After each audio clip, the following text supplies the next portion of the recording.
Eu estou trocando o arquivo aqui, né, é um arquivo pesado, deveria ter procurado uma imagem solta dela.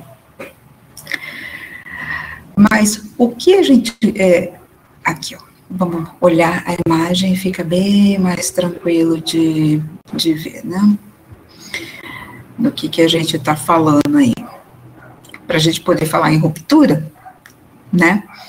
Então, a gente tem que pensar o que se tinha antes. Aqui, então, essa imagem que é icônica, né, que ela é um grande símbolo do renascimento, da beleza clássica, do ideal de belo clássico, que veio lá dos gregos, lá atrás, da Grécia clássica, e depois foi retomado no Renascimento. Aí, aquelas palavrinhas como palavrinhas e conceitos, né, que vão expressar conceitos como beleza, né, uma beleza que a gente se questiona, mas é uma beleza realista, entre aspas? Não, é uma beleza idealizada, é o ideal de perfeição, né, o equilíbrio, a harmonia, a verossimilhança, semelhança ao real, né?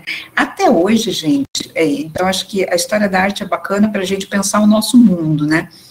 Até hoje, para muita gente, a regra, assim, para muita gente, digo, as pessoas, né, que não tiveram acesso, que não estudaram, que não viram, né, mais profundamente, não tiveram contato maior, né, com obras variadas, tal, imagens variadas, né, mas para muita gente, no senso comum, o que seria aí o valor máximo da arte seria a beleza, né, e seria essa coisa de verossimilhança, a semelhança ao real. Então, por exemplo, um desenhista, ou um pintor, ou um escultor, o quanto mais próximo do real ele fizer, segundo essas pessoas, mais perfeito ele é. Só que isso é uma coisa que ficou lá para trás, né? Lá para trás, assim, a beleza sempre vai ter espaço na arte, mas outras manifestações também, tá? Se a gente for ver, a origem disso está muito lá atrás, séculos e séculos lá atrás. E a abertura que a arte moderna vai trazer vai romper com isso, falar, pera, eu não preciso fazer semelhante ao real. Eu posso expressar de outras formas, eu posso encontrar outros meios, né, aí de pensar as coisas do mundo, não é? E mesmo os artistas renascentistas não eram uma mera cópia da realidade.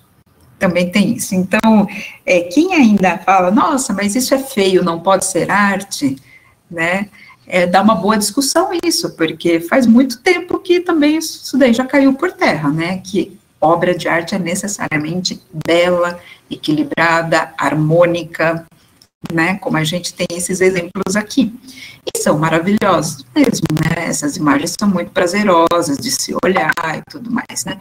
Deixa eu pegar aqui o Perugino, por exemplo, né, que é uma pintura que está no MASP, e para a gente não ficar só na representação feminina, né, aqui São Sebastião, super harmônico, mas é tão equilibrado, e é uma beleza tão construída dentro de um padrão específico, que é até difícil, né, você se lembrar que é a figura de um santo aqui, né, que morreu martirizado, né, e tudo também tem a coisa matemática muito equilibrada aqui, né, ele está totalmente simétrico, e aí vai. É uma pintura que dá para se ver no MASP, né, uma pintura bastante grande, assim, ela tem tá um pouco menor do corpo, e dá para ver bem o que é a pintura renascentista, né?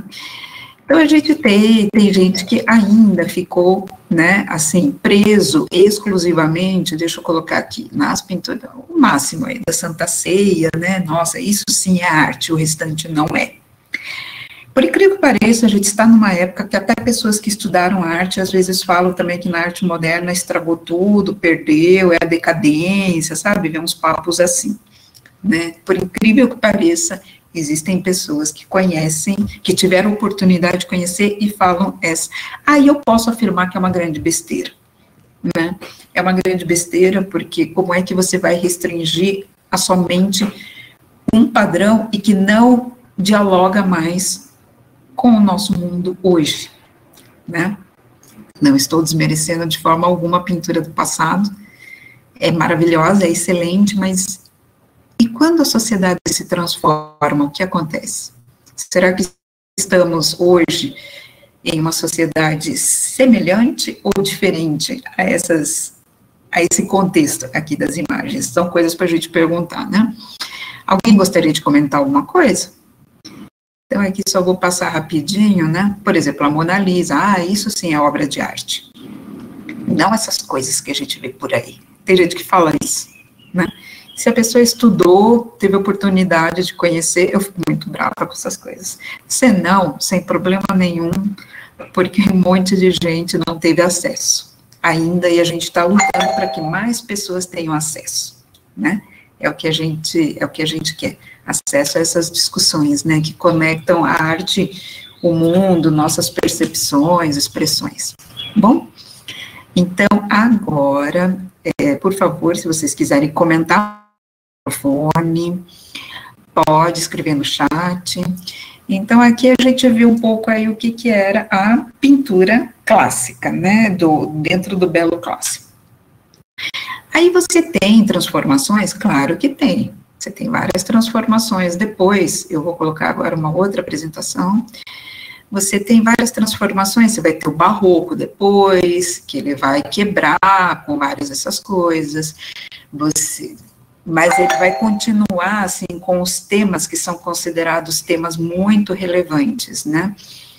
Você vai ter o barroco, você vai ter o romantismo, você vai ter o neoclassicismo, de maneira geral, até o final, até metade do século XVIII, XIX, até século XIX, praticamente, no Ocidente, você tem aquela coisa muito assim, a arte é um conhecimento supremo, sabe?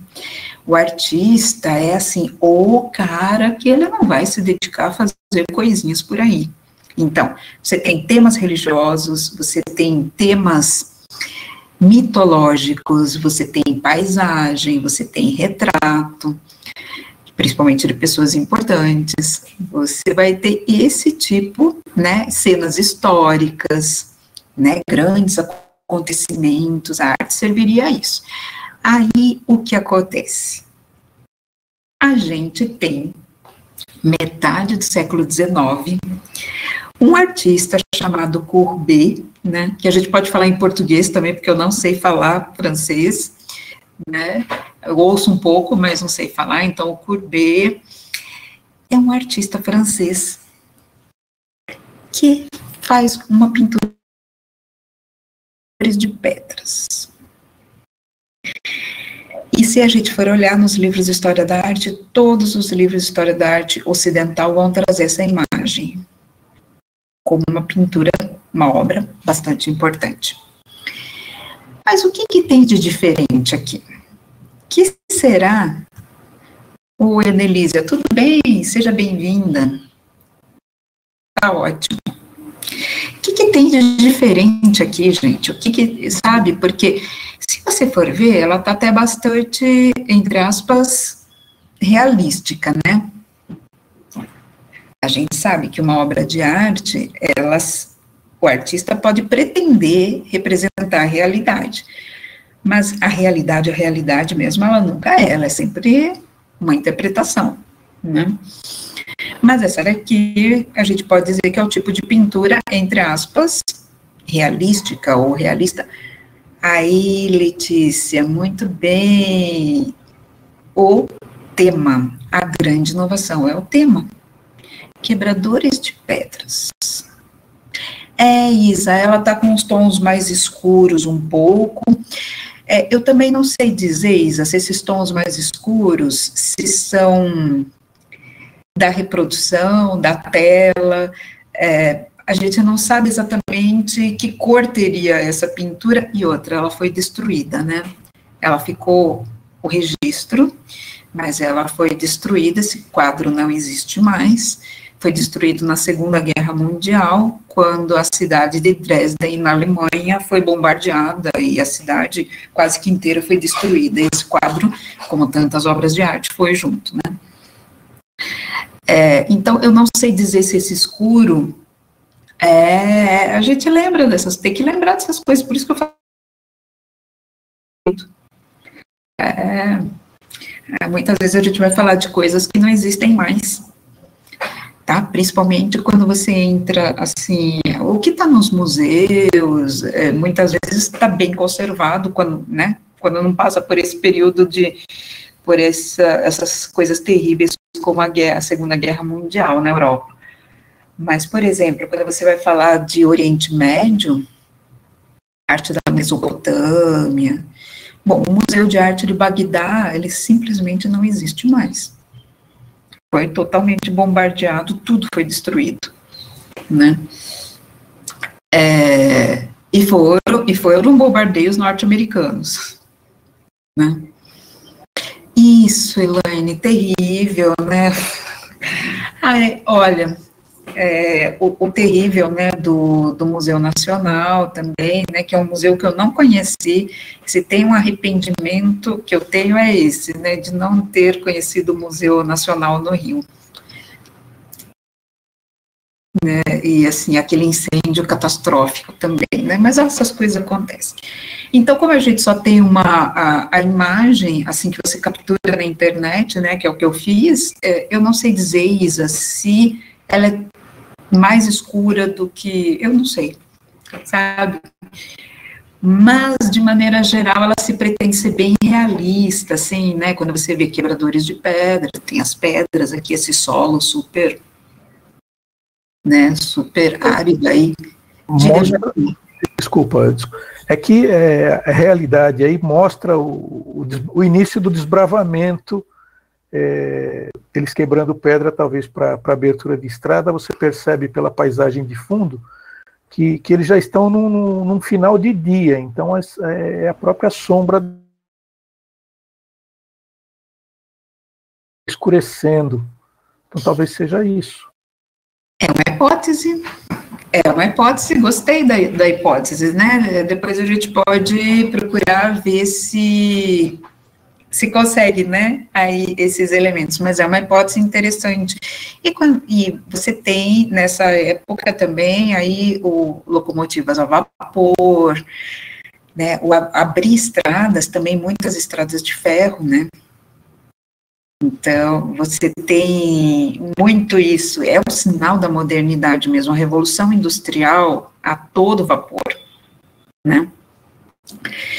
E tem uma coisa que o artista, ele quis retratar também de uma forma, entre aspas, mais realista, né?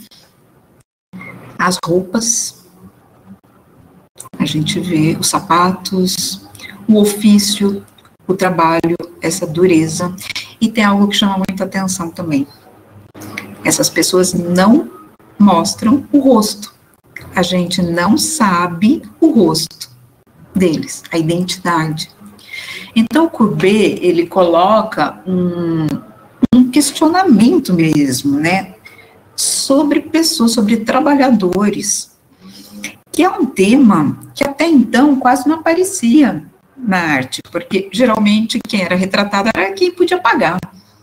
Era uma pessoa importante, era alguém ligado à igreja, à aristocracia, né? E, gente, aqui começou um barulho de serra, eu espero sinceramente, né, eles devem estar cortando a grama no jardim do prédio do lado. Espero sinceramente que não esteja atrapalhando muito. Vocês estão me ouvindo bem? Terrível, eu tô com tudo fechado aqui. Então tá bom. Eu não tô ouvindo os barulhos. Que bom, só eu tô ouvindo, ótimo. Que bom. Eu falei, que hora para cortar a grama, né? Que bom. Então, gente, aqui o tema é que é a grande novidade. Aí a gente vê que se o romantismo antes, ele já foi uma abertura para o artista colocar as suas emoções, as suas paixões, o mundo como ele via, sabe? De um jeito fora dos padrões. O realismo, a gente vê que ele começa a pensar um mundo concreto, não é movimento, não é considerado vanguarda artística ainda, tá? Mas é uma vertente da arte, vai começar a se questionar sobre o mundo concreto mesmo, sabe? A coisa mais crua, né?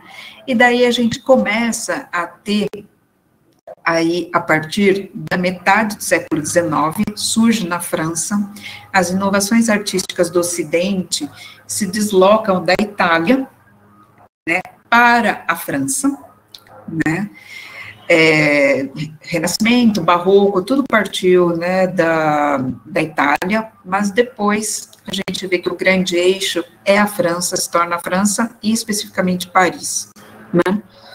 E aí você vai ter na literatura o Flaubert e na pintura o Courbet, são os grandes caras do realismo. Então, não precisamos colocar aqui, vamos lá.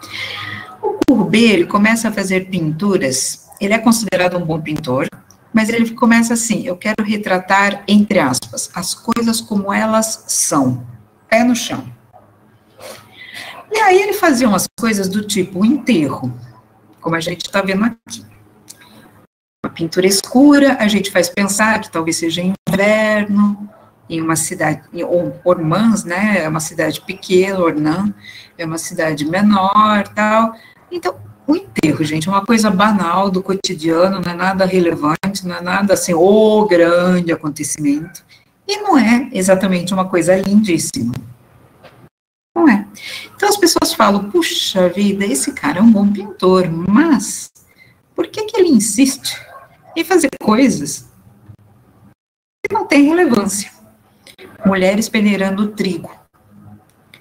Então, o mundo do trabalho, né, esse mundo do cotidiano, passa a ser tema da arte também, né? Isso é uma grande novidade, né? E o Courbet, ele vai fazer, ele é muito certo do que ele está fazendo, né? Ele tem temática variada, ele não faz só isso, mas ele também retrata essa coisa simples, banal, de pessoas comuns, né? Uma paisagem aí feita por ele, que você vê, não é aquela coisa estonteante, maravilhosa, uma paisagem, entre aspas, como, né, ele mesmo falava, meu desejo é pintar as coisas como elas são, né? E tem todo também porque junto com isso vem um questionamento, né, sobre essa sociedade industrial agora, que você tem pessoas que estão deslumbradas com tudo isso, mas tem pessoas que estão muito críticas à realidade, sabe, a nova realidade que está se descortinando. Então, esse lance de ser mais pé no chão é uma atitude que alguns artistas, escritores, intelectuais começam a ter, né, uma coisa de um materialismo mesmo, né, a gente percebe aqui. E ele teve uma coisa também, além desses temas comuns, de gente comum, né, dos trabalhadores, e cenas do cotidiano, etc., né, porque a gente pode pensar também, no Barroco retratou cenas do cotidiano, mas sempre com uma beleza, sempre com algo de uma luz diferente, tipo a moça do brinco de pérola, sabe? É sempre um tema, mesmo que fosse uma pessoa simples, aquilo se tornava grandioso, fascinante. Aqui não. O que ele propõe é olhar a simplicidade mesmo, né? E até tecer críticas sobre aquilo, como os quebradores de pedra, aquilo instiga uma crítica, olhar para aquilo, né? Aqui, o mesmo artista, ele vai fazer, ele traz a sensualidade na pintura de um jeito também diferente, que aí você fala, nossa, mas esse quadro aqui provocou tanta coisa, né? Esse quadro aqui, gente, teve que ser retirado da exposição. Aí você fala, mas por quê? Né? Por quê? O que tem aqui? né? Aliás, elas estão super vestidas, né? O que vocês acham que provocou tanto aqui? Olha, eu vou tentar ampliar aqui para ver. O que será que tem aqui de obsceno, gente?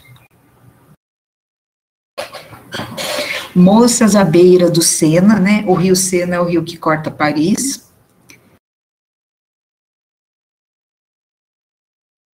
A Letícia está escrevendo, né?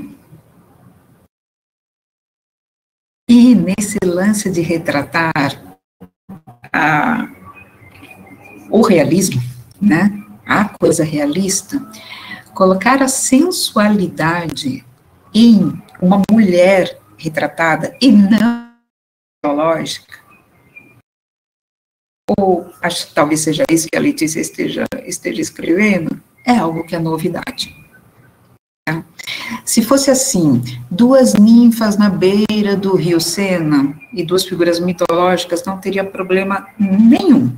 Se fosse o nascimento de Vênus, ela nua ali, vindo do mar, né, nascendo na concha, não tinha problema nenhum.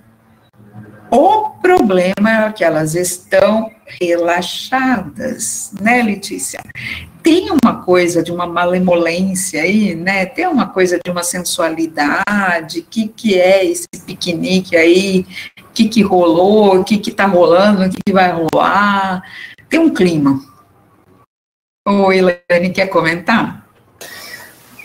Tá, quero comentar uma coisa.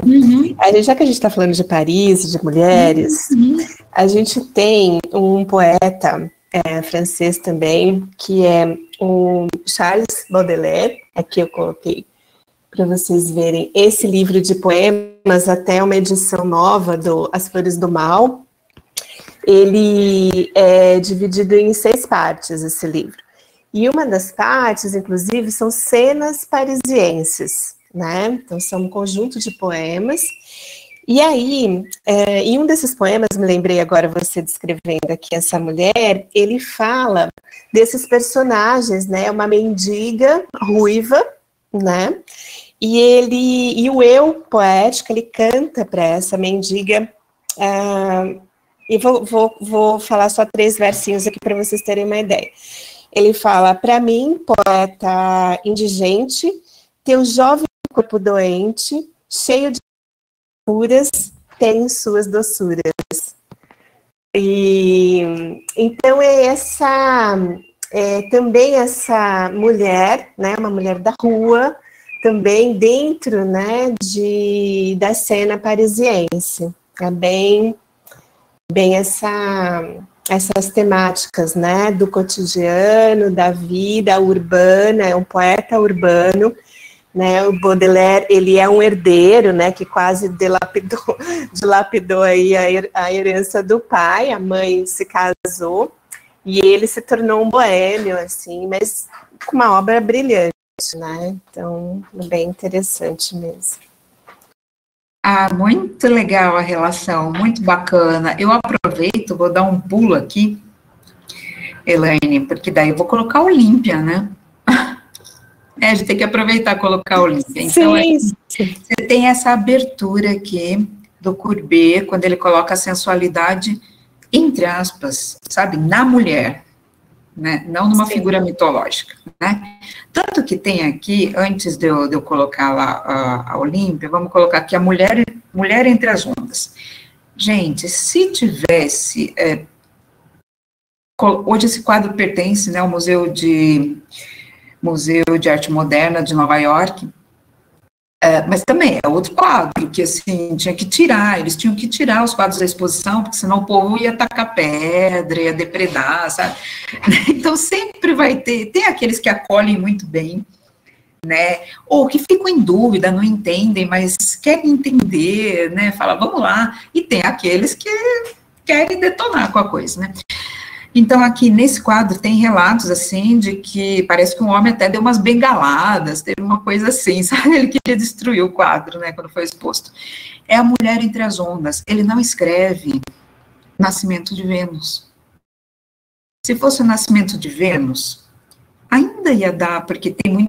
O jeito que ele retrata a carne aqui, né, os seios, não é o jeito que se retrata, né, ali no nu, no Renascimento na Grécia, né, ele coloca realmente mais perto de uma representação realística, uma mulher de carne mesmo, né, mas ele põe a mulher entre as ondas. Então, essa abertura aí para tratar a sensualidade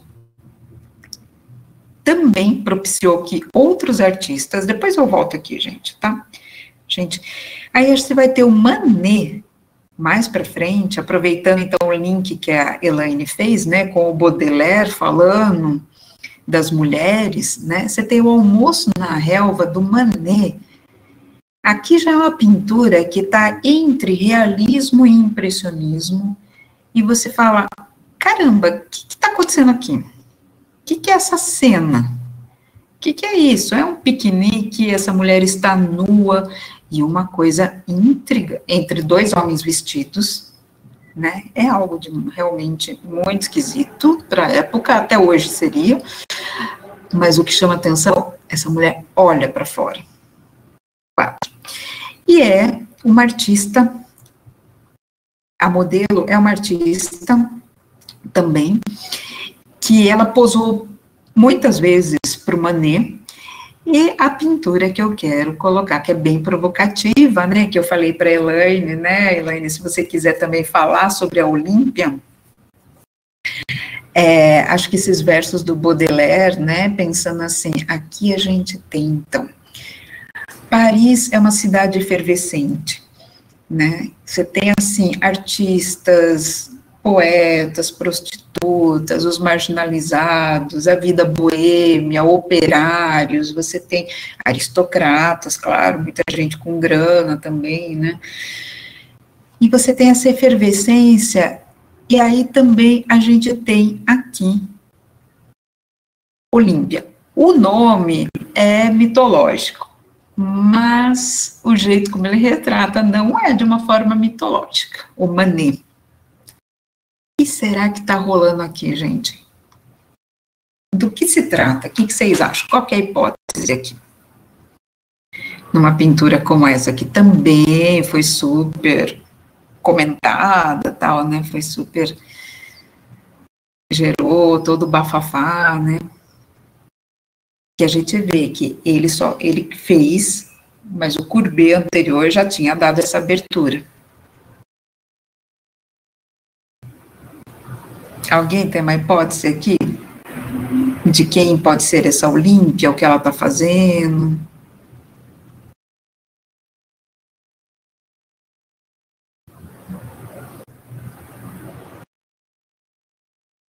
Ela parece que está chateada com alguma coisa, a expressão aí da Ão ali é de espanto, assim, querendo até colocar o travesseiro ali para cobrir as partes íntimas, assim, mas... Sim, olha... E ela dá assim, a impressão de que não estou nem aí. Não estou nem aí. É entre um... É um rosto que... Uma expressão, né, que inquieta um pouco, né? Não estou nem aí. A gente vê esse buquê de flores, né? Aí você vai vendo... É uma pintura bem mais rápida, umas pinceladas meio já com borrõezinhos, né? Não é aquela coisa super lisinha, super, né? Aqui, o assunto, a Olímpia, está retratada, né? Ele coloca esse nome mitológico, mas é o retrato de uma prostituta, né? Ali, no seu ambiente de luxo, à espera de um cliente, né? Provavelmente aqui a hipótese é de que é uma cena montada, né, gente? Não é que ele estava lá e pegou isso aqui, sabe, no momento ali e registrou. É uma cena montada, mas então você tem vários indícios aqui, né? Essa gargantilha, a flor no cabelo, o tamanquinho aqui, o chinelinho. Você tem essas roupas luxuosas na cama, ela recebendo as flores.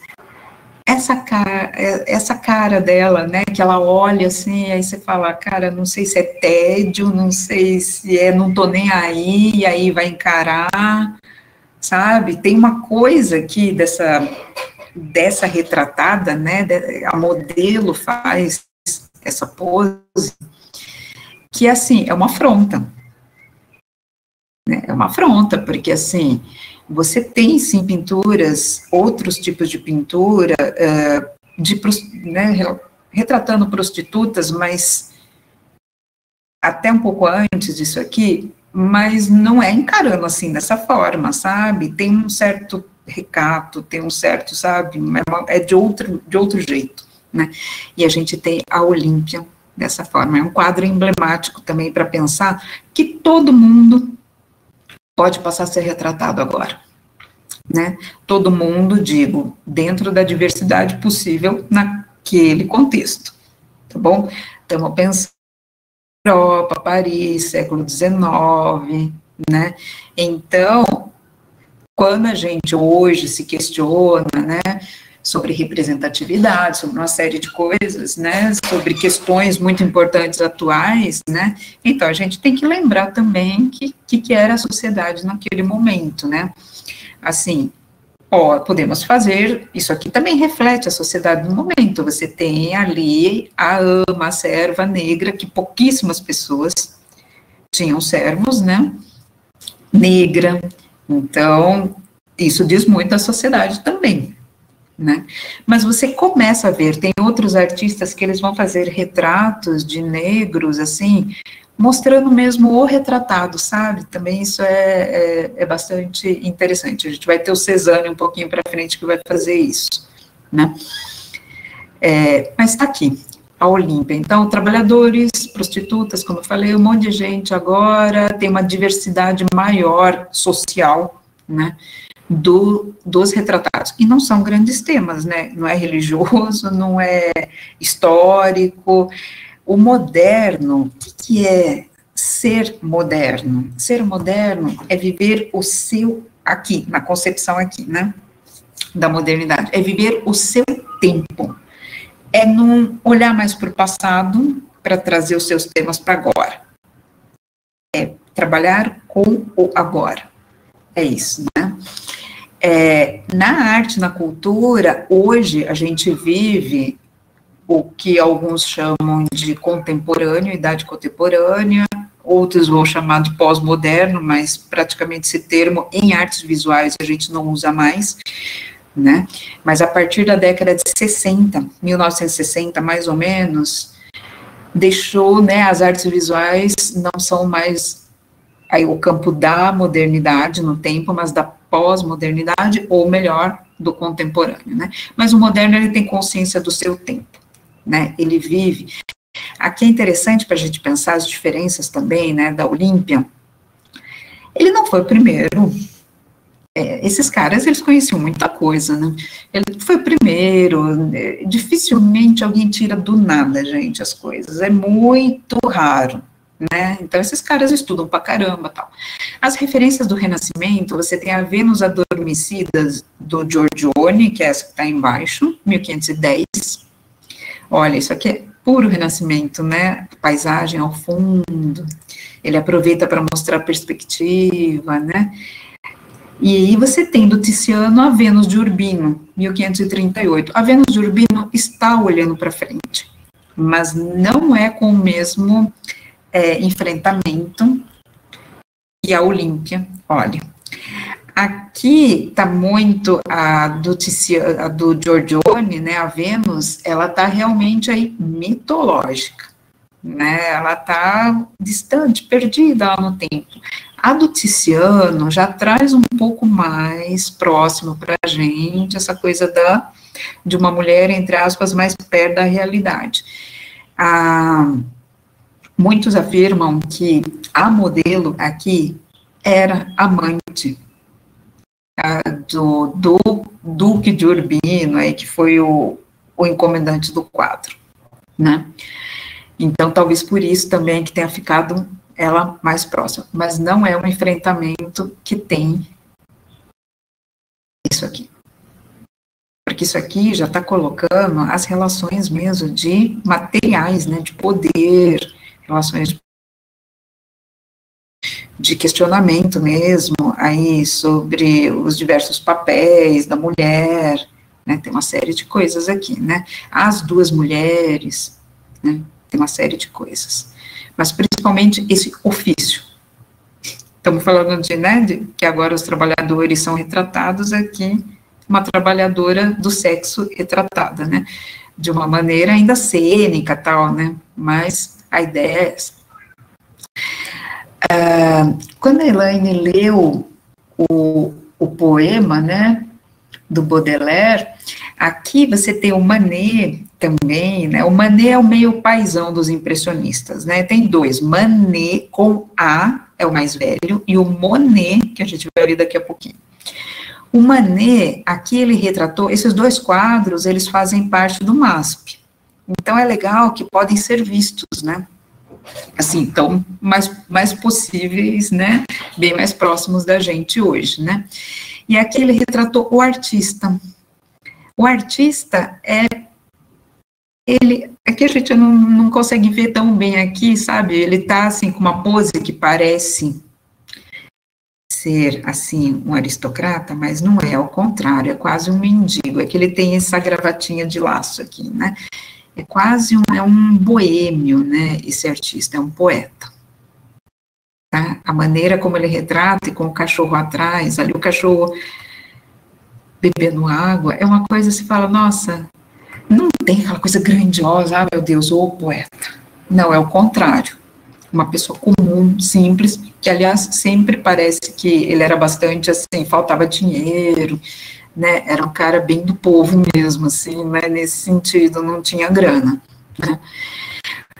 Em contraste, a gente vai ver esse retrato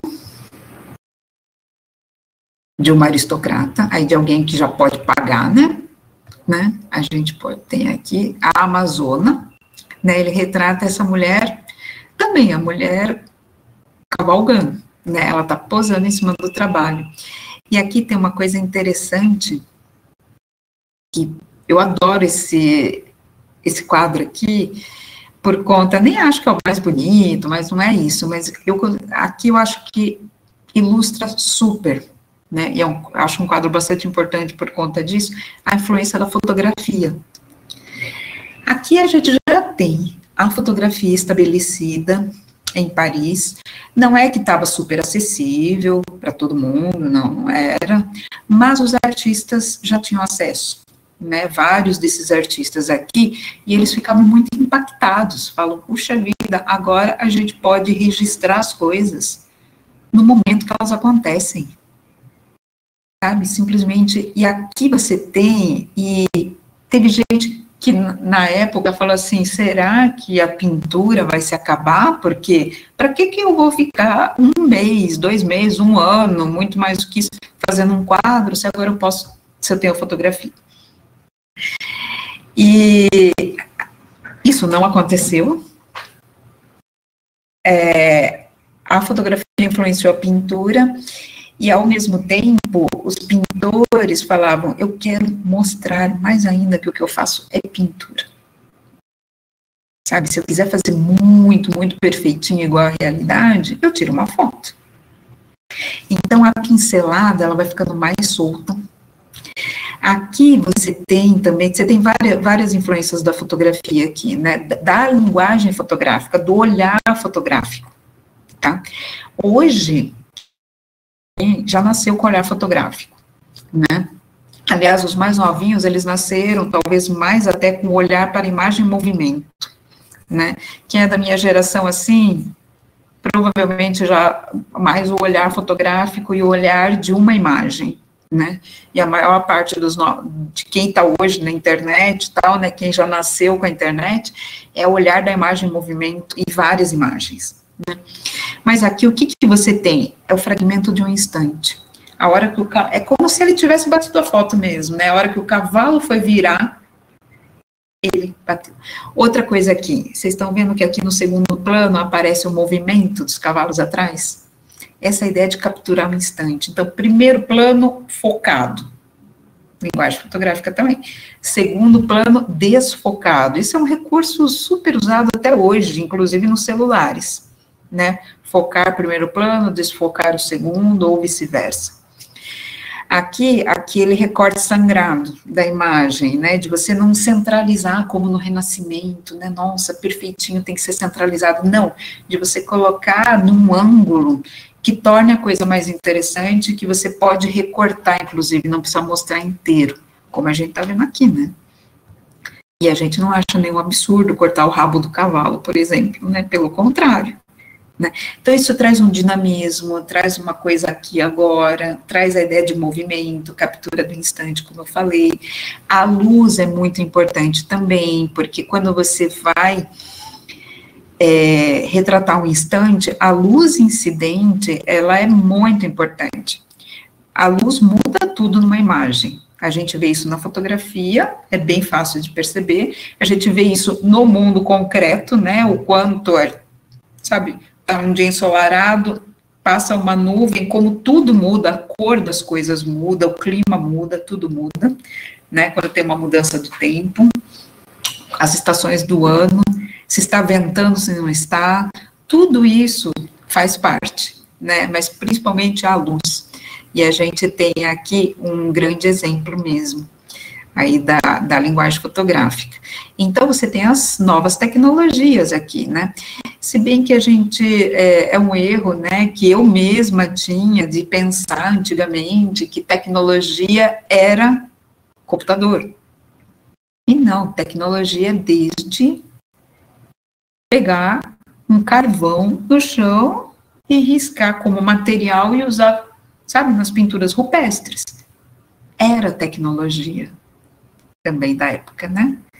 Mas aqui a gente tem uma tecnologia dos novos meios eletrônicos, vamos colocar assim, né, quer dizer, ainda, claro, é analógico e tudo mais, mas você tem um equipamento aqui para capturar a imagem, no caso da fotografia, né? As descobertas científicas, gente, no século XIX são super importantes, super, claro, para a humanidade, e a arte não ficaria fora disso também, né? Então, esses dois quadros aqui podem ser observados no MASP, bem legal também, assim, de ver. É muito, de ver a pincelada de perto, né, que é uma pincelada mais soltinha. Mas e o nome impressionistas? De onde veio isso? Realismo fica, né, bem evidente ali, né, eles se pretendiam ser realistas, mostrar a realidade como ela é, né? Mas e o termo impressionismo? Pintores impressionistas, de onde será que veio?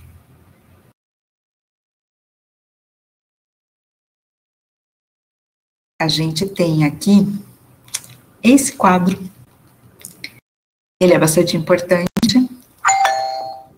e ele vai falar, esse quadro aqui vai falar por que essa vertente da arte vai se chamar impressionismo, né? O Monet pintou, um óleo sobre papel cartão, não é um óleo sobre papel, né? Papel cartão grosso, assim, não é tela. E ele fez essas pinceladas super rápidas aqui, impressão nascer do sol.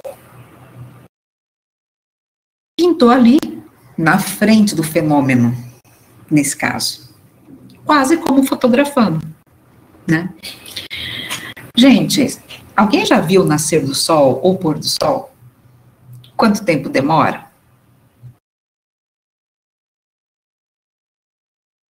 Quanto tempo a gente consegue ver o nascer do sol ou pôr do sol?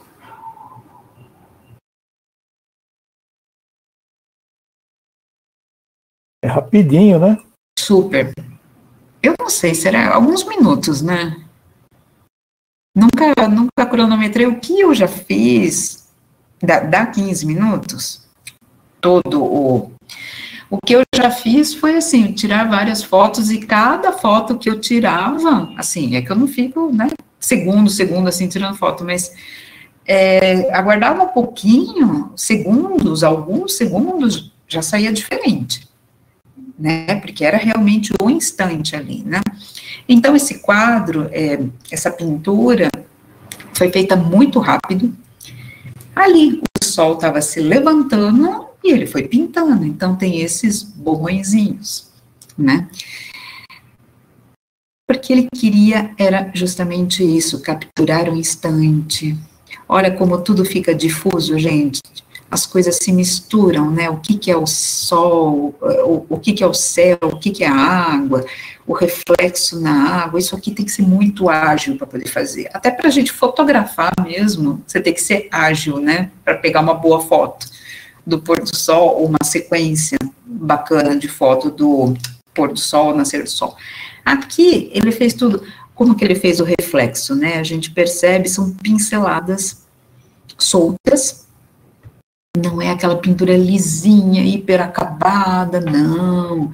Aqui, olha, a gente consegue ver, essa imagem está com qualidade, a gente consegue ver, é realmente aquela expressão, assim, de captura do instante, né? Tem um pouco de nevoeiro, talvez, são outros barcos lá no fundo, talvez, né? As coisas meio se misturam, tá? E ele fez esse quadro,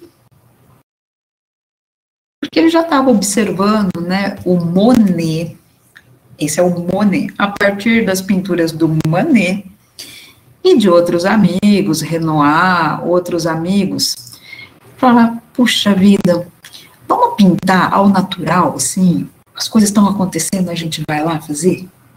Como o Manet faz, como ele está fazendo aqueles retratos dele lá. Então, eles iam, ao invés de eles ficarem dentro do ateliê, pensando como ia pintar paisagem, não sei o quê, eles iam direto, né, ali. E ele deu esse nome de impressão Nascer do Sol. Aí, o que aconteceu? A origem do nome impressionistas é pejorativa. Por quê? Opa. A gente, uma crítica de jornal, né, a partir desse quadro. Era meio como, olha isso, esses caras têm impressão, eles falam que querem a impressão das coisas, eles têm impressão que pintam, ou eles pintam de acordo com a impressão deles. Mas era pejorativa do tipo, cara, olha o que eles fazem, a impressão que eles têm de uma pintura. Isso está inacabado, isso daí é um rascunho, isso daí é um estudo, é um começo de uma pintura, não é uma pintura acabada. Não é possível, né? Então era visto como mal feito, né? E até é bastante interessante da gente pensar, né, que esse grupo é um grupo de amigos, né? Eles saíam para pintar juntos, é um grupo bem que se fortaleceu bastante. Um grupo de jovens artistas tinha o Manet como mais velho, né? Mas o Monet, o Renoir,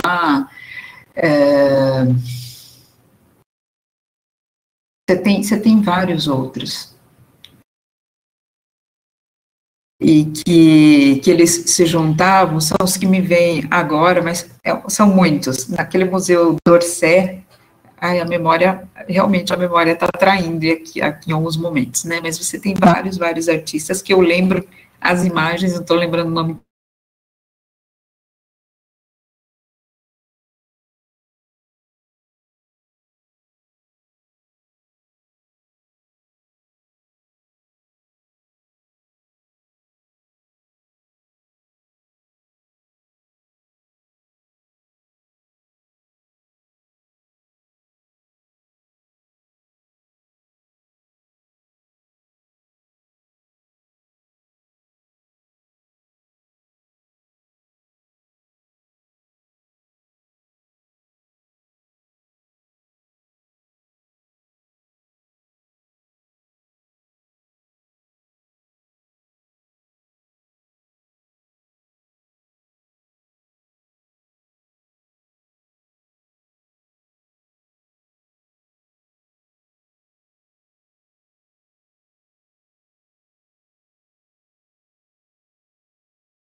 densidade psicológica, não, sabe?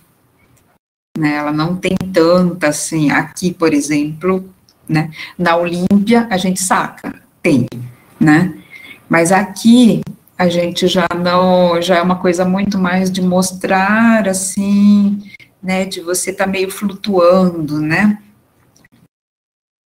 e é extremamente prazeroso, né, de ver as pessoas. É difícil encontrar alguém que não goste desse tipo de pintura, né. Aqui, o Monet, ele foi registrando, assim, dentro dessa coisa que o instante não se repete. A modernidade traz isso, sabe? Cada instante é único. Não é mais aquela coisa lá de trás que tinha uma ideia de eternidade, né?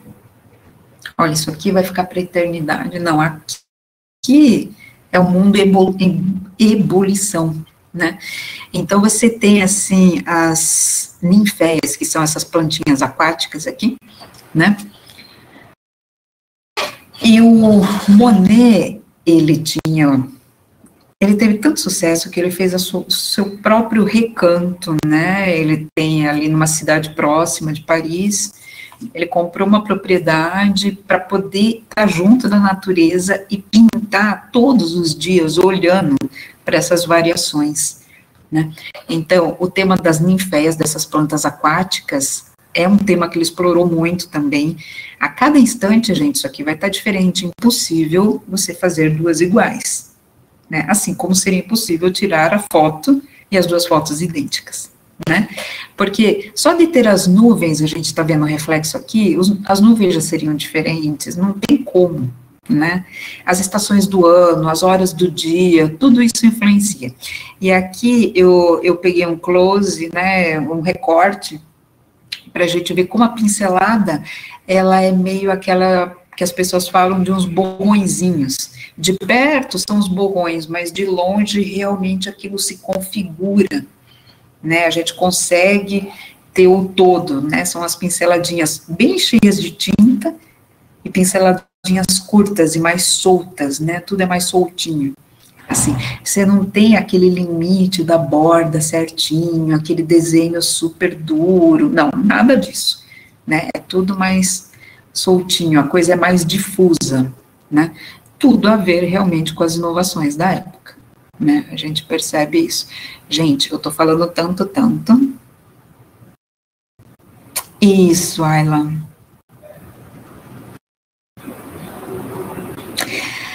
O Rembrandt foi um pintor, gente, do barroco, absolutamente extraordinário. Ele teve, no início da vida, o Rembrandt, ele teve um super sucesso no início da vida dele, mas depois ele entrou em decadência financeira e faliu.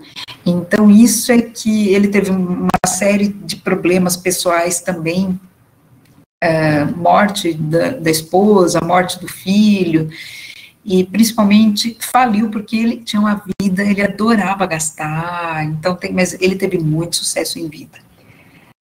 Naquela sociedade de Amsterdã, né, na Holanda, o Rembrandt, é terrível isso, gente, mas o que aconteceu? Quando ele entrou em decadência, a pintura dele foi ficando cada vez melhor, porque o cara é fabuloso, o pessoal deu meio uma cancelada nele, sabe? Porque o cara era falido, estava mal visto, então ao invés de fazer mais encomendas de quadro, ninguém encomendava mais. Isso pode acontecer também, né? Então, assim, acho que eles não souberam, é um tema para se investigar melhor, mas não souberam descolar a pessoa dele, que eles queriam censurar, né, a pessoa, porque, sei lá, se ele deu calote a um monte de gente, se ele ficou devendo, é uma coisa. Agora, o artista, fantástico, extraordinário, né, se ele era um gastador, se ele, sei lá, né, mas ele foi cancelado e aí ele morreu na miséria, né, então ele, numa vida só, ele passou, assim, jovenzinho de um hiper sucesso, o pintor mais famoso da Alemanha, com mais encomendas, para morrer perdido, assim, tem muita coisa, né, Ayla? Nossa, é infinito, tem muita coisa. Tem muita coisa para ver, né, de cada artista. Aqui, gente, é uma foto antiga que foi colorida, né, artificialmente, colorida depois. A gente tem aí o Monet, velhinho, simpático, diante dos quadros das ninféias. Ele fazia de todos os tamanhos, gente. Tem alguns, a gente vê esses bem grandes, alguns são pequenininhos, alguns são de uma parede inteira, gigantescos, gigantescos. E morreu feliz ali na propriedade dele, de boa, sabe? Então, a gente tem de tudo também aí no campo do reconhecimento, né, da arte. A gente vê a figura dele aqui todo feliz. Se vocês quiserem ver também, tem muitas coisas bacanas, tem bastante material. Foi recentemente, de uns anos para cá, foi descoberto um filme super pequenininho, né, porque imagina, cinema já existia também, né, gente, as filmagens, não quando ele era jovenzinho, mas no final da vida você já tinha o cinema. Então, tem um filme que mostra ele pintando nos jardins dele, né? É um filme de 1 minutinho, assim, mas ele todo feliz ali, né? Como protagonista pintando, né? É legal, um filme em preto e branco. Bom, o Monet, ele ia registrando, aqui é a mesma fachada de uma catedral de Rouen, uma cidade mais ou menos perto de Paris, e a gente vê como tudo muda de acordo com a atmosfera. Né? Tudo muda, a cor, a textura, sobretudo a cor, né? Com a luz. E ele retratou muitas vezes o mesmo tema, as ninféias, essa catedral, as estações de trem, especialmente essa que é uma grande estação, é uma estação meio terminal de trem em Paris, né? Grande, assim. A gente vê como é diferente, né? Eu tenho hipótese de que isso aqui era no inverno, né? E que isso aqui é no verão, na primavera. De qualquer forma, mesmo que fossem duas na mesma estação, num dia parecido, a fumaça da locomotiva nunca vai ser igual, as pessoas transitando por aqui nunca vai ser igual, a coisa sempre vai mudar. Esse é o espírito da modernidade. As coisas não se repetem. E assim, eu tenho que executar rápido. Né? Eu vou fazendo rápido também, porque eu quero capturar isso. Tá? Aí ela está escrevendo. Gente, eu estou falando pra caramba, por favor, Elaine. Fala aí. Aqui também tem.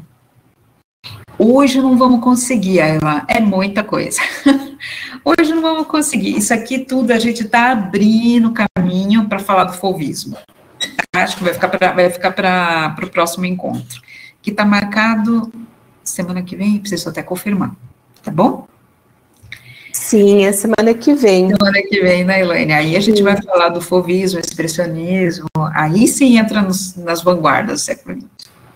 Eu me lembrei até que essa questão da luz, né, também aparece muito na literatura, nos poemas. O fim de tarde é um tema.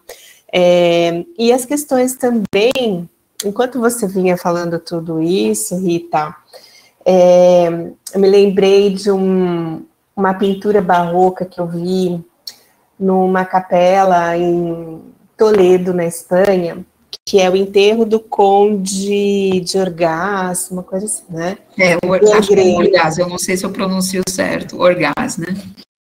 E do El Greco. E é uma pintura tão impactante, né? E essa coisa, eu não sei se você gostaria de falar também, da morte, né? E porque isso é muito contrastivo no barroco, né? A vida e a morte, esses dois lados, e isso, assim, muito bem marcado, desenhado, essas oposições, as contradições, isso na temática da literatura também aparece, né? E os modernos parece que diluem essas fronteiras, né? Então, quando você tem uma alegoria da morte, por exemplo, no Entardecer, numa poesia do Baudelaire, que encontrei aqui justamente nessa parte das Flores do Mal, que ele fala da morte, que se chama A Morte, ele tem vários poemas que falam sobre, né, a noite e o entardecer, né, como também relacionado. Eu não sei se dentro da pintura dos impressionistas também tem algo assim. Alguma imagem sobre a morte. A gente vai ter aqui ainda os primeiros. O Manet, até ele tem algumas coisas, né? Quando você pega o Monet e o Renoir, eles estão naquela de Paris é uma festa. Não tem muito espaço, não. Sim, e eu acho que é interessante justamente essa efervescência da cidade. Sim. Então, a gente sai, por exemplo, de uma pintura que é literalmente um enterro, né, pintado, você sepultando uma pessoa, e aí você passa, né, para um outro quadro, né, ou pensando nessa efervescência mesmo da cidade, do urbano, enfim, eu acho... É muito legal que você trouxe, aí se não conseguir dar conta hoje, a gente fala também na semana que vem. Essas pinturas últimas que eu estou mostrando, o Manet, que é o mais velho, ele até coloca, né, uma coisa assim de, opa, tem um conflito aqui, né, tem um conflito, tem uma coisa mais densa aqui, né, ou quando ele coloca ali o retrato do poeta, que é praticamente um mendigo, sabe? Ele tem. Aí quando vem esses daqui, tanto o Monet quanto o Renoir, o barato deles é muito mais esse deslumbre mesmo, né, com essa efervescência de Paris é uma festa, né, é muito mais isso, é a coisa de capturar um instante, tem pintura de paisagem, tem retrato, tem tudo isso, mas olha isso aqui, né, do Renoir, que você fala, gente, isso aqui é uma pura festa mesmo, aí numa praça, né, onde a gente tem o povo dançando, o povo feliz, curtindo, tal, eles não têm muito espaço para atenção. Ainda assim, eu não posso generalizar, vai ter quadros, pontos específicos que podem, sim, ser abordados, mas não é um tema que eles falam muito. Agora, no pós-impressionismo, que a gente vai chegar a ver hoje, aí o pós-impressionismo nada de braçada na morte, porque é o Van Gogh, por exemplo, né? O Van Gogh, ele vai falar de vida e morte o tempo inteiro. Tem, os girassóis são uma alegoria para a morte, né?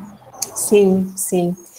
Eu achei bem interessante. Depois até, quando a gente chegar, é interessante também comentar de um poeta brasileiro, também do século XIX, que talvez não apareça muito na sala de aula, que é o Sozandrade, e ele também tem, né, uma cena urbana muito interessante no Geza, o Geza Errante, que é um poema narrativo épico de um personagem que sai do Brasil e vai para os Estados Unidos, e Geza é um mito inca, olha que interessante, que é a história, né, o Geza, na verdade, numa família, quando nasce um Geza, ele é sacrificado aos 15 anos, ao Deus Sol, então ele é um menino escolhido para esse sacrifício, então a família, que é onde nasce o Geza,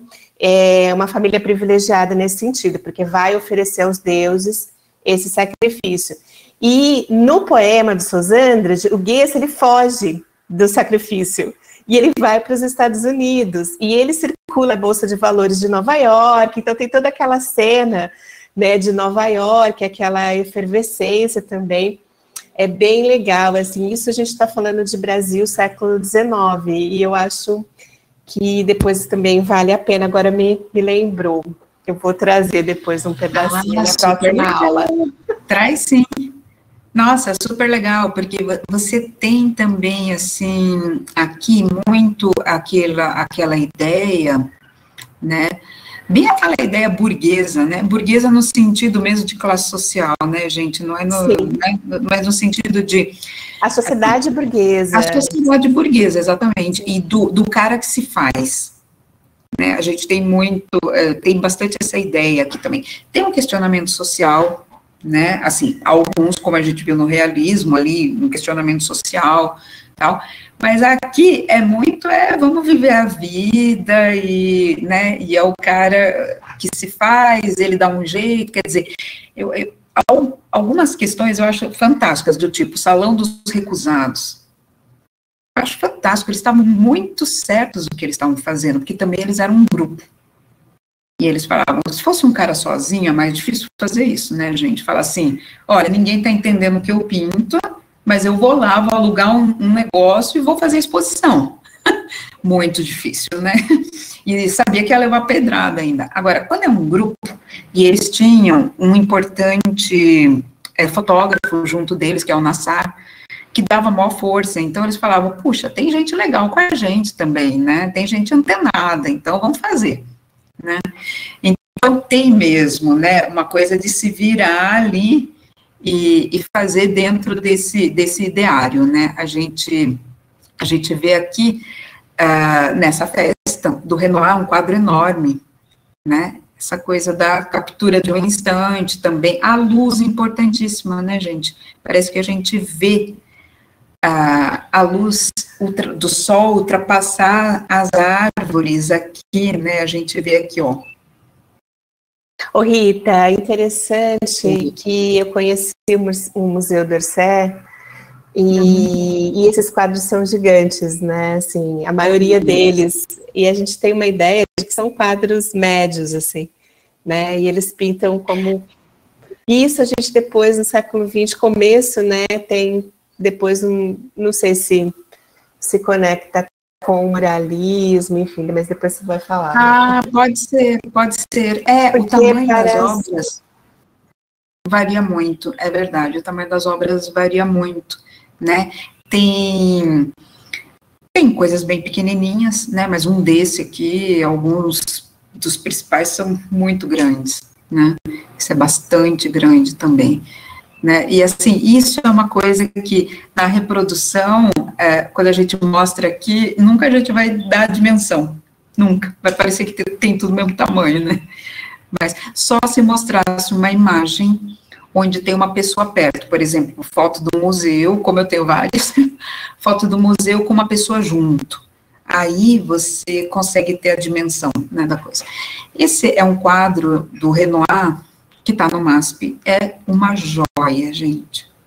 É assim, esse quadro muitas vezes não está exposto, porque viaja bastante, né, ele é muito emprestado para outras exposições, e é um retrato, né, das duas meninas, é carinhosamente chamado de rosa e azul, tudo com pinceladinhas curtinhas, aqui a gente tem um pouco aqui, um close no olhar da menina de rosa, aqui o Renoir eu acho lindo, porque sutilmente ele coloca uma emoção aqui, né, eu acho lindo, é lindo demais, as pessoas ficam ali olhando, assim, porque a menina, ela não queria ser retratada, né, ela tá quase chorando, e a irmã mais velha tá toda orgulhosa aqui, né, esse é um quadro, gente, que é muito lindo, realmente vale muito a pena ver, o que é um retrato, mesmo elas posando, né, tá tudo acertadinho, vestidinho, no lugar, tarará, né, são filhas de um banqueiro,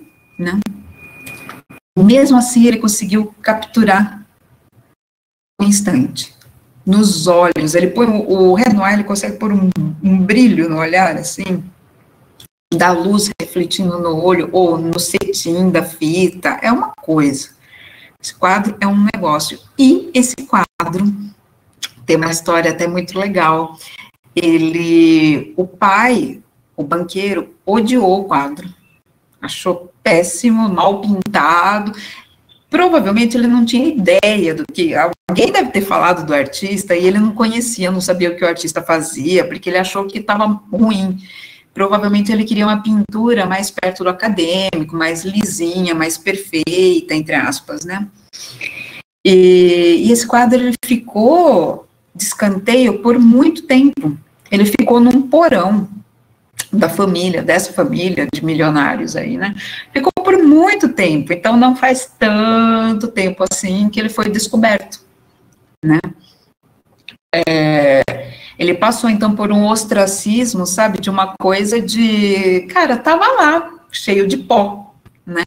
Até se tornar um quadro, assim, um dos mais famosos do impressionismo. Esse quadro é internacionalmente famoso, é bastante importante, né? Como que veio parar no MASP, em São Paulo, né? Como que essas obras vêm parar aqui? Bom, valeria, né, daria um capítulo inteiro só para falar do MASP, o que é esse museu, como que se configura um museu, tal, né? Mas muitas das obras que nós temos aqui no MASP, aqui em São Paulo, eu estou fazendo assim, né, porque estou aqui em São Paulo, ele fica para cá, né, muitas das obras que a gente tem aqui no MASP, elas foram compradas na época da Segunda Guerra Mundial. Depois da Segunda Guerra Mundial, que a Europa estava completamente quebrada, as pessoas passando fome, e os quadros estavam sendo vendidos. Então, foi na desgraça mesmo. Muito do acervo, esse quadro deve ter vindo assim também. Hoje, a gente não teria como comprar. Não teria. Não teria como montar um acervo como tem o MASP, dessas obras mais antigas. As mais novas, sim, tal, mas, né, mesmo porque é outra dinâmica também, mas essas obras, tem obras do Renascimento, do Barroco, do El Greco, né, que é o artista que a Elaine falou, do Van Gogh, foi tudo comprado em cima da desgraceira dos outros, gente. A história dos museus tem de um lado é muito legal, porque preserva, tal, mas tem um lado que é bastante questionável, como se montam os acervos, tá? Muita coisa pode ser roubada, pilhada, saqueada, comprada na Bacia das Almas de gente necessitada, pode ter uma série de problemas aí mesmo, isso de todos os museus de arte do mundo, gente, pode pôr aí, sabe, museu, o Louvre, pode pôr Nova York, pode pôr também, muita coisa saqueada, muito, né, então, tem toda um questionamento sobre isso, né, mas o fato é que essas obras foram compradas durante esse período pós-guerra, que o Brasil não sofreu, né, Brasil e Argentina. A Argentina tem um Museu de Belas Artes que é um absurdo de lindo também. Demais. Né? É demais, assim, nossa, as pessoas falam bastante do MASP, mas o Museu de Belas Artes de Buenos Aires, por quê? Porque o Brasil e a Argentina não sofreram os impactos das grandes guerras. Né, Buenos Aires chegou a ser, no início do século XX, a cidade mais rica do Ocidente. Né? Sim, tem obras muito importantes lá, e no Malba também, né, as modernas. Sim, as modernas, sim, que também é um outro capítulo, o Abapuru tá lá, né, gente, o Abapuru tá no Malba. Tem várias. Tem várias pinturas de Tarsila lá, né, e não, aqui no Brasil a gente tem também, mas o Abapuru em si tá lá. Né? Nosso símbolo moderno está na Argentina. O moderno foi comprado por um cara antenado. Não por acaso está na Argentina. Não por acaso está fora do Brasil, né? Mas é isso. Então, aqui, gente, interessante, né, que foi visto, então, o próprio encomendante não gostou do quadro. Deve ter pago, né, porque o quadro ficou com a família, porque tem histórias de retratos que a pessoa não paga, fala, não quero. E daí fica aquela coisa ali no limbo, né? E muitas vezes depois o negócio é visto como fabuloso, né? Então, isso acontece também. Na questão do gosto, gente, assim, principalmente numa época de transformações, assim, para muita gente leva um tempo, fala, nossa, não, isso é muito bom, né? Hoje, para a gente, isso é totalmente tranquilo e prazeroso, mas muita gente na época olhava isso e achava esquisito, né? Como o próprio encomendante. É interessante pensar essas coisas. Como o gosto também vai mudando, né? O gosto geral. Essa imagem não causa estranhamento hoje. Né? Eu acho muito difícil que alguém estranhe, quer dizer, alguém dentro da nossa cultura, né? Estranhar, eu acho muito difícil, né? Que estranhasse, mas é bem, bem interessante isso. Aí, gente, o que acontece? A gente vai anunciar o pós-impressionismo, né? O que acontece, gente?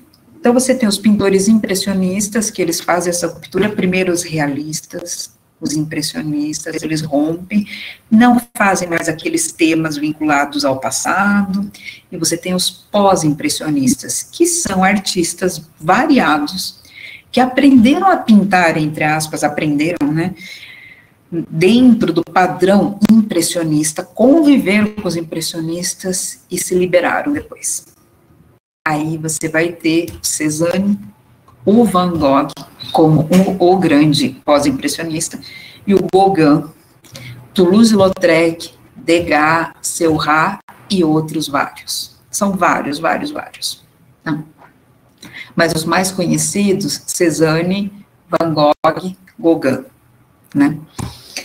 E aí, o que acontece no pós-impressionismo? Os caras, eles soltam essa pergunta que a Elaine fez, mas eles falam da morte? Não, ali era uma coisa da percepção, se você for ver, é uma coisa de superfície.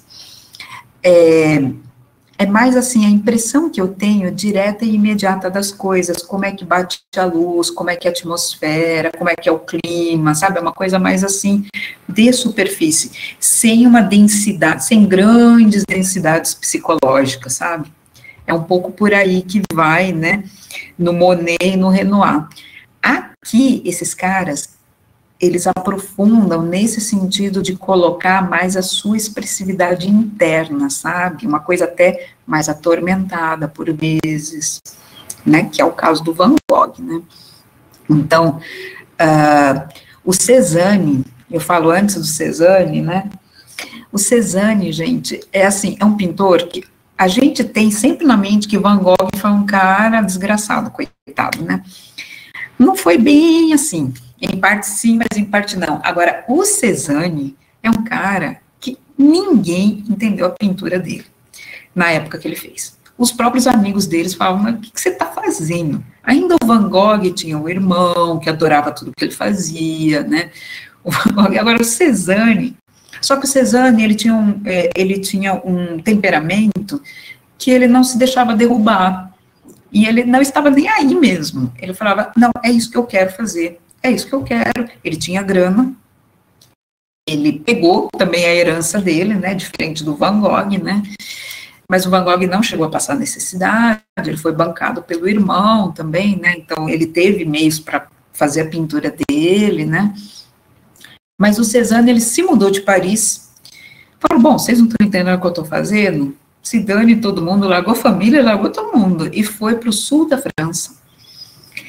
E o lance dele era olhar as pinturas, então ele fazia paisagens, retratos, natureza morta, né, aquelas pinturas com frutas, com pratos, tal. Ele queria era olhar a estrutura das coisas. Então, para ele, não bastava mais a superfície, a incidência da luz, o fragmento do instante. Ele gostava disso, mas ele queria... Como é que se estrutura uma montanha? Então, ele é considerado um precursor do cubismo, porque ele dizia que, quando ele olhava as coisas, ele tentava entender, ele buscava esferas, cones e cilindros. Ele via a forma geométrica que estava ali embutida. Né? E isso era muito esquisito para as pessoas na época, né? Era muito esquisito, mas ele alugou, então, uma casa, né, que fez uma pequena casa, que fez um ateliê, onde ele tinha vista para essa montanha, e ele pintou essa montanha 1000 vezes, assim como o Monet fez muitas vezes a mesma temática, né? Aqui ele fazia os estudos de querer entender, era como se ele escavasse essa montanha, sabe? E aqui, então... Nós temos, já bem geométrico, aqui você vê a casa, aqui, a própria montanha, como ele faz volumes assim, sabe, quase se fosse uma escultura. não é aquela pinceladinha delicadinha mais, tal, é uma outra coisa. Aqui ele enxerga como cubos mesmo, você vê os campos aqui, olha como ele faz tudo geometrizado, né? Ele vai mais para essa pegada. E aqui, esse é um fragmento, à direita, um fragmento de uma pintura que tem no MASP tem vários Cézanne, de um rochedo, né? Uma paisagem simples, assim, também desse lugar, né? Aix-en-Provence, bem no sul da França, que tem bastante incidência de luz, é muito mais ensolarado que Paris, né? Paris é uma cidade mais nublada, tal, né? Mas aqui, só para a gente ter uma ideia, como para ele é importante o volume, aqui, ó. Olha como ele faz o tipo de pincelada, ele quer entender a estrutura. E assim, para ele, tanto faz se é uma montanha, se é uma rocha, se é gente, se é fruta, se é uma casa, se é... Ele está enxergando essa geometria. Então, muita gente coloca, né, historiadores colocam que ele é o pintor que queria revelar a estrutura invisível que estaria atrás das coisas, né? E aí a gente vai ver também o Van Gogh, vai ficar para a semana que vem também o Van Gogh, mas só para colocar, ainda dá para colocar o cubismo hoje, né, se vocês puderem e quiserem. O Van Gogh, ele vai numa outra vibe oposta do Cézanne. Eles são da mesma época, os dois saíram de Paris, os dois também falaram, quer saber, eu vou procurar outro lugar, né, mas os dois foram para o sul da França, não era na mesma cidade, mas aqui a pincelada do Van Gogh é outra. Olha quando ele olha para a paisagem. Ele já faz aquela coisa totalmente emocional, totalmente emotiva, ele pinta como ele sente, né? O Cézanne tem o olhar analítico, ele quer descobrir a estrutura, ele é mais frio. E o Van Gogh é o oposto. Então, o pós-impressionismo a arte moderna, ela vai tomar, assim, dois grandes rumos, né? A gente tem um rumo que é daqueles que são mais formalistas, os caras que fazem a pesquisa da forma, tipo Cézanne, e os caras que são mais pro expressionismo, aqueles que precisam expressar sua emoção, como é o caso do Van Gogh. Tá? Então, o Cézanne, ele não ia fazer, por exemplo, uma pintura de uma árvore desfolhando, que talvez ela tivesse, sabe, no outono da vida, essa metáfora. Não, interessava para ele ver a estrutura da árvore. O Van Gogh, aí ele já fez isso o tempo inteiro.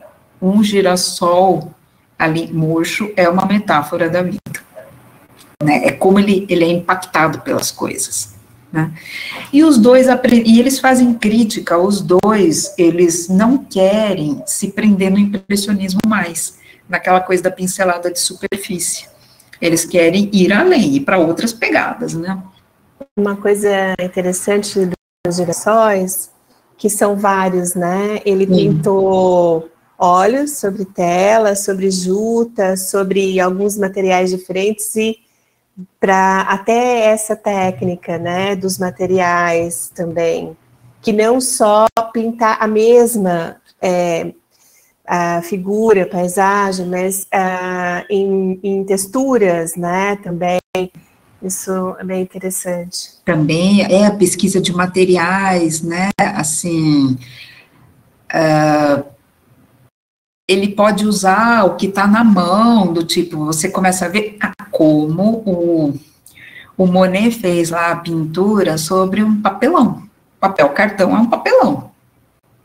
Né? Mas depois, quando ele é agraciado, assim, tal, aí é óleo sobre tela, são as melhores tintas, os melhores materiais, o tempo inteiro, né?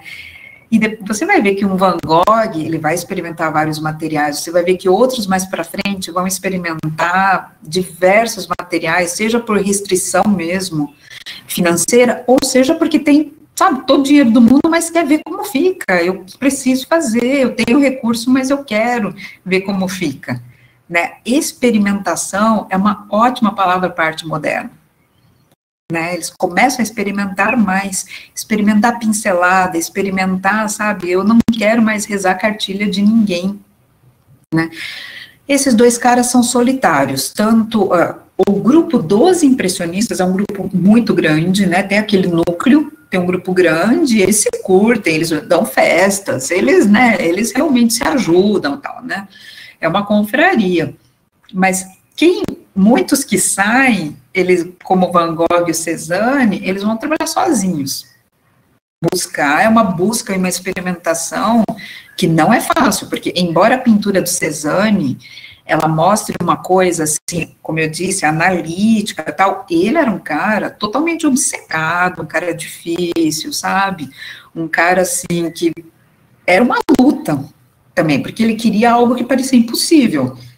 O problema dele era querer ver aquilo que não era visível. Aí você fala, nossa, gente, mas ele era totalmente atormentado com isso. Preciso ver, quero descobrir o que tem por trás, o que não está visível. Né? E o Van Gogh era puro sentimento, né? Era de olhar para a coisa e se ver ali, era transbordar o tempo inteiro, né? Que tudo que o Van Gogh fez, tudo que eu já vi dele, assim, e acho que não tem uma pessoa que não fale isso, é ele que está ali. É impressionante, ele não tem distanciamento. O Van Gogh, ele não tem distanciamento das coisas. O Cézanne tem, ele busca, né, esse olhar, como eu disse, mais analítico, né, analítico e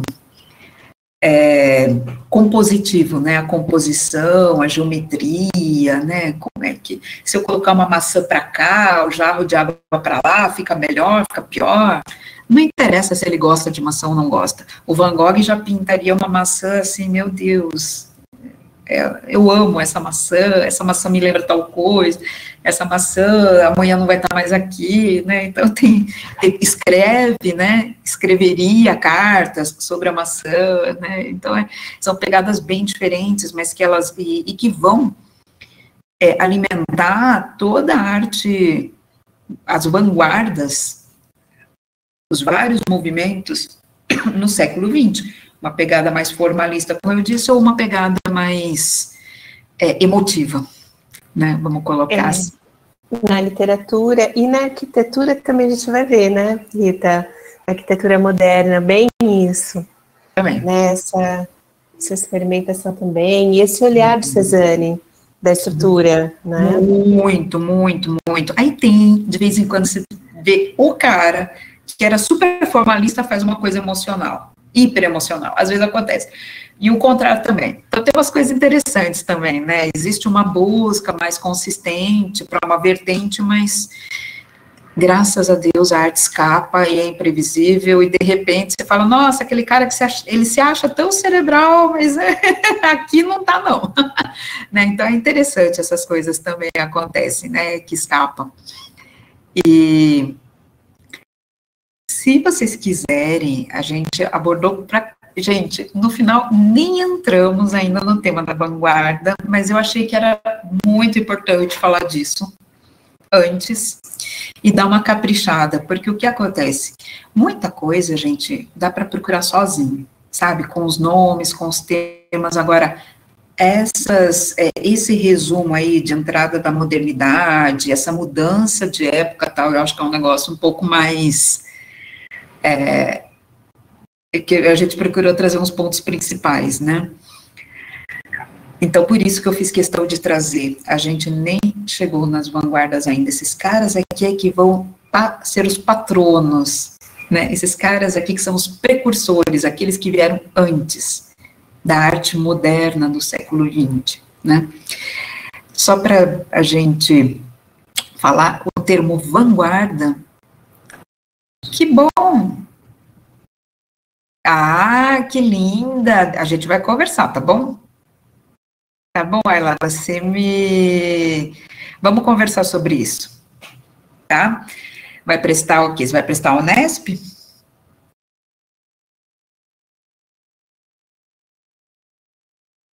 O UVEST, Unicamp, para ter prova específica? Ah, ela vai prestar para artes visuais? Ah, você pretende entrar no que vem, sim, mas a gente conversa sobre a prova específica, se eu puder te ajudar, tá? Gente, e depois falam que artista não faz nada, né? Tem até prova específica para entrar no vestibular, depois falam que artista é tudo folgado, né? Mas é bom você treinar esse ano, né? É bom você fazer o vestibular para ter essa experiência do vestibular, legal, né? Então, gente, mas assim, só dar o termo vanguarda, ou ismos, ou movimentos, que vai ser cubismo, expressionismo, fauvismo, surrealismo, e tantos ismos, são muitos, gente, muitos, que vão ter na primeira metade do século XX, né? A ideia de vanguarda é avant-garde, aquela palavra que significa aquele que está à frente, né? Então, são aqueles que, e eles se consideram também, viu, gente? Os artistas, eles têm uma autoestima, porque eles falam, nós somos vanguarda, a gente vê aquilo que os outros não sabem ainda, né? Tem uma parte que é bem legal nessa autoestima, mas tem uma parte também, né, que os caras, assim, olha, as pessoas comuns não conseguem sacar ainda, mas a gente vai fazendo, e a gente vai lançar manifesto, a gente vai escrever, a gente vai se reunir, a gente vai fazer e acontecer, né? Primeira metade do século XX. E também com o impacto das duas grandes guerras mundiais. Quer dizer, mais ainda, qual o sentido de fazer uma arte parecida com o Renascimento quando o mundo literalmente está sendo bombardeado, gente, a Europa. O mundo está ruindo, a morte, como falou, né, a Elaine. A morte, sabe qual é o sentido de falar, não, só cabe beleza, só cabe o certinho, só cabe aquilo que é de um jeitinho. Tu cai por terra. Mesmo, já tinha caído antes, mas agora mais ainda, né, século XX, que é uma pergunta que acho que é legal para a gente conectar também com hoje, quando a gente está com Bienal, né, que eu não fui ainda, Bienal de Artes Visuais, de São Paulo, no Parque do Ibirapuera. Quando alguém fala assim, mas isso é arte? Por que você acha que não? Porque é feio. Olha, mas se a arte reflete o seu tempo, tem muita coisa feia acontecendo, né? Mas é violento, me angustia. Pois é, né? Será que tem angústia no nosso tempo? Cabe falar de algo que, da dor, da angústia? Cabe. Cabe falar da beleza? Cabe. Sempre vai ter coisas belas para a gente viver, para a gente ver também, né? Mas é que você abre o leque. Com a arte moderna, você abre o leque.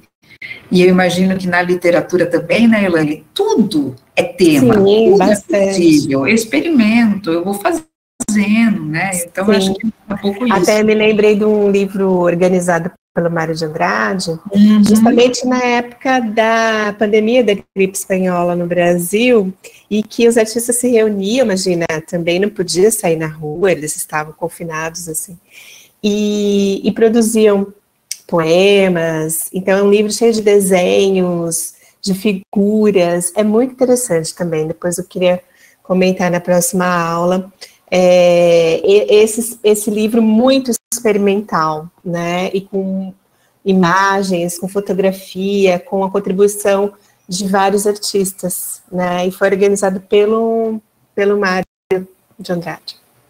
Que legal, como chama o livro?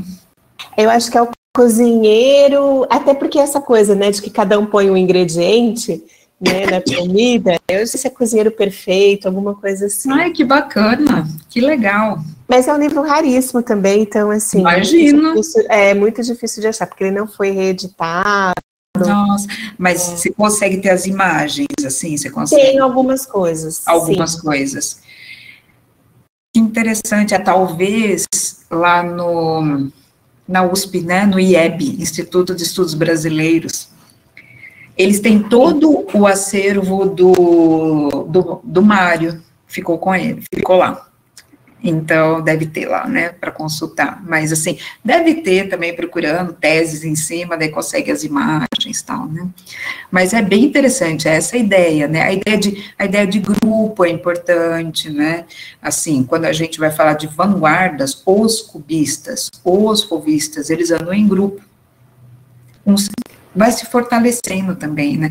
Aí você tem aqueles que desgarram, normal, sai de um grupo, vai para o outro, né. E tem os caras que são sozinhos, sem grupo nenhum? Tem também. né? Mas você tem os movimentos, eles ganham muita força por conta dos grupos, e o cubismo, por exemplo, tem uma força enorme porque tem o Picasso também, né? Que ele aprendeu com quem a geometrizar? Com o Cézanne, olhando Cézanne. E ele fala, Cézanne é o pai de todos nós. Então, é interessante, porque desfaz também essa ideia de que, baixou, sabe, uma iluminação ali, o artista criou. Uma pequena parte, sim. Uma pequena parte pode acontecer, ou uma porcentagem de uma obra, a gente não sabe bem ali o canal que é da criação. Mas sempre vai ter muito trabalho junto, gente. Então, mesmo o grande Picasso, que é considerado, assim, o grande artista do século XX, que parecia que não tinha freio para criar, né? Ele observava, estudava, analisava, experimentava, olhava na história da arte, ia para os museus, ficava olhando aquilo, queria entender, né? Não foi do nada que ele tirou o cubismo. Ele olhou para o Cézanne, aquele cara incompreendido ali atrás, né? Esse aqui. Então, e assim, dificilmente alguém fala, eu vou para Paris, meu sonho é para Paris para conhecer o Cézanne. Não, ninguém fala isso porque não é uma pintura tão fácil assim, né? Tão gostosa, prazerosa de ver, mas a hora que você entende isso aqui, é lindo demais também, porque você fala, cara, ele é genial. E é importante, né? Ele é muito importante, ele é genial. Mas é isso, gente, eu falei pra caramba, então... vocês desculpem, mas a ideia, assim, a gente conseguiu chegar aí, pelo menos na palavrinha vanguarda, mas não nas vanguardas mesmo, né? Ainda bem que o encontro vai continuar. Gostaria, por favor, que vocês comentassem, quiserem perguntar algo.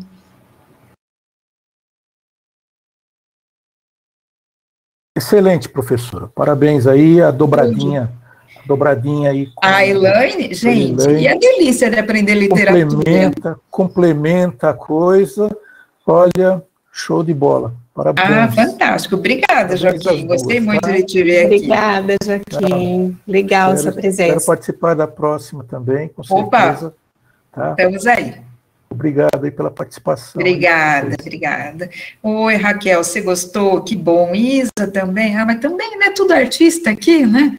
É a Raquel, a Isa, a Ayla, tudo artista.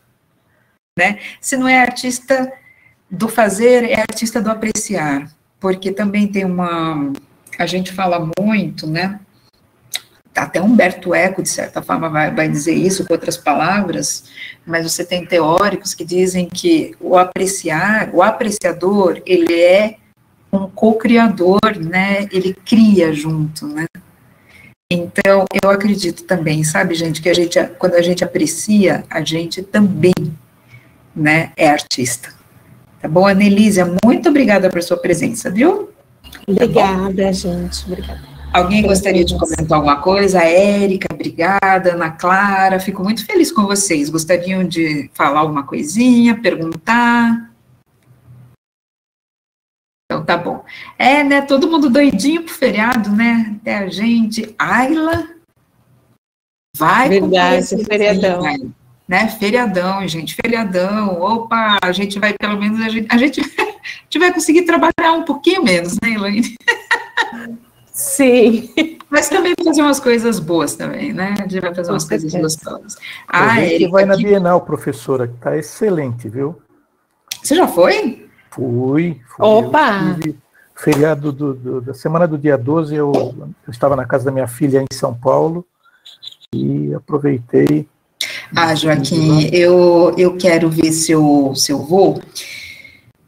Eu não sei se eu vou conseguir hoje, sabe? Até eu teria uma oportunidade boa para ir hoje, mas vai ter uma roda de conversa às 2h, que até convido todo mundo, quem achar o tema importante, relevante, quem tiver afim, vontade e tal, vai ter uma roda de conversa às 2h com a psicóloga Mayra, falando sobre esses temas mais, né, densos aí, que vários artistas abordaram também. Ela vai falar, claro, do viés da psicologia, mas é luto e dor, né, que é também algo que a gente está vivendo muito hoje, e como é muito importante talvez eu não vá na Bienal hoje e eu vá para a roda de conversa, né, ali para estar junto, né, é tudo a Mayra que vai coordenar, tal, né, mas eu ainda vou. Hoje, Anelísia, hoje, deixa eu colocar aqui o link para você, vai ser às 14h, tá, você não soube disso?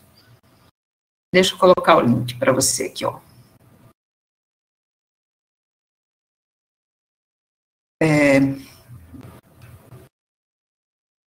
Alguém, por favor, consegue pôr? Eu não estou achando aqui.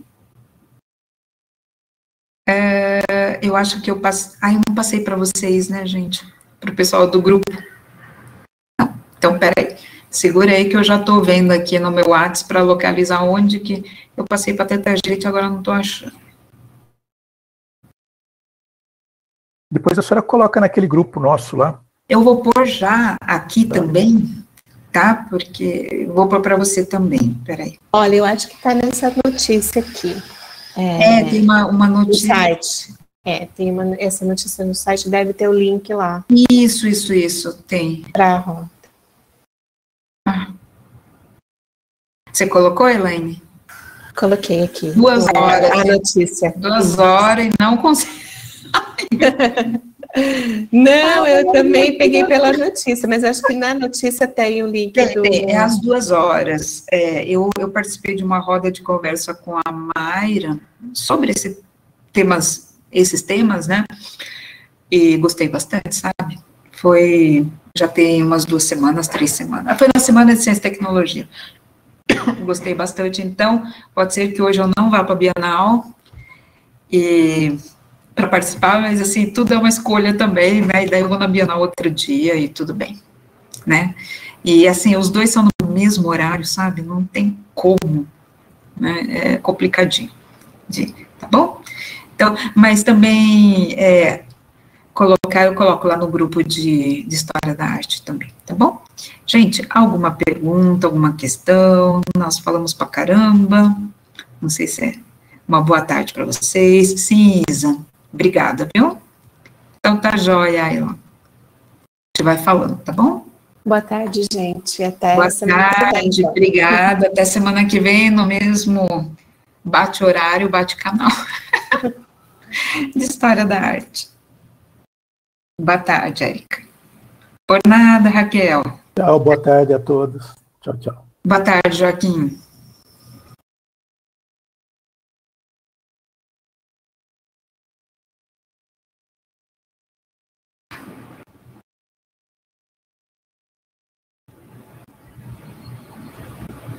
A Lua também, boa tarde.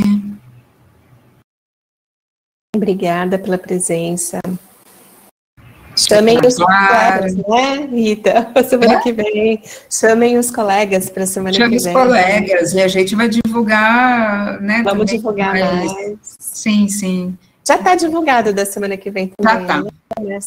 Isso. Isso, tá joia.